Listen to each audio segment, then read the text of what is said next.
Bakit ganun? Ang sakit pa rin.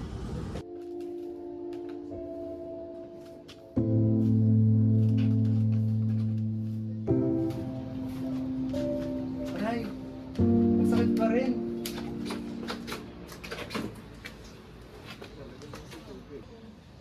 Pahilit ko ulit kaya to.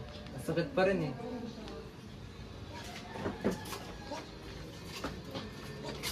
Ano ba nangyari sa'yo? Nabalian ako eh, pinahilot ko eh, pero hindi pa rin nagaling. May kakilala akong magaling manggamot. Gusto mo samahan kita? Sige.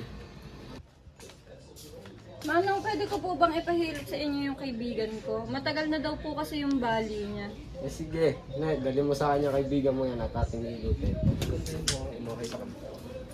Tara dito, andito daw yung manghihilot. Sige po ate.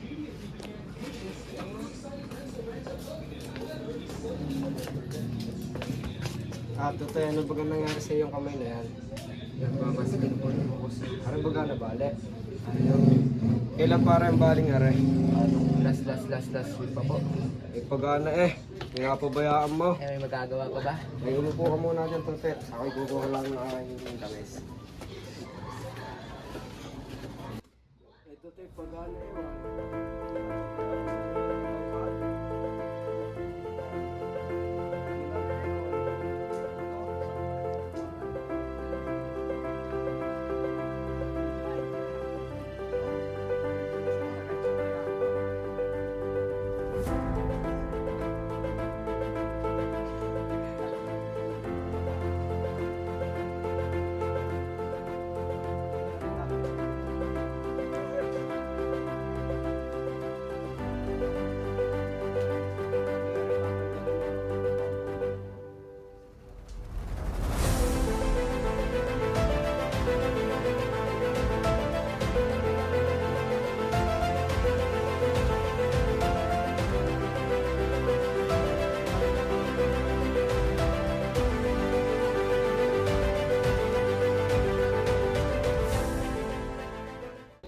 Matanggal na nga to.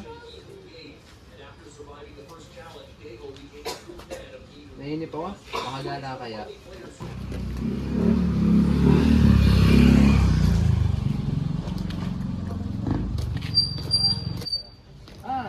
Ang sakit pa rin.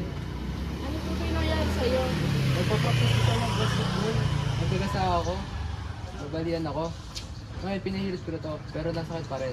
Nag-ayaw mong patingin sa doktor, mas maigit pa ngayon yung paggamot para magamot na yan. Sige, ate. Pero ganito sa doktor. Sige po, ate.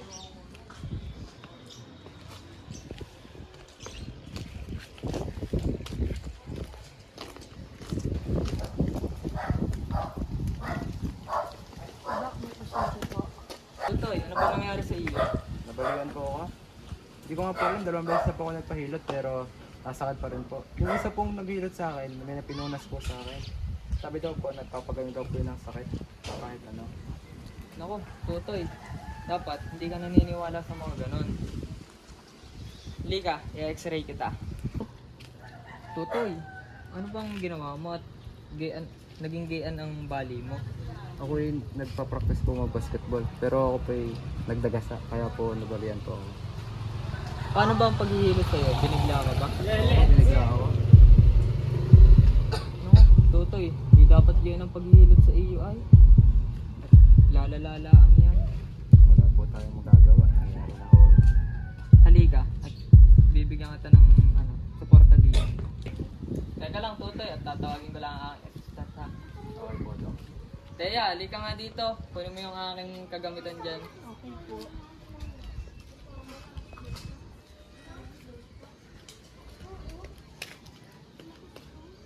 Halika.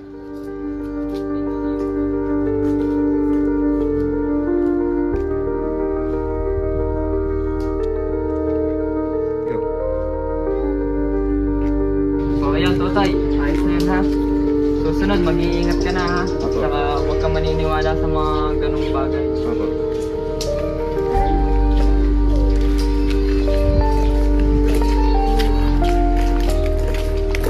Pahinga mo na yan. Gagaling din yan. Opo. Salamat po. Basta po pa rin naniniwala sa Lord.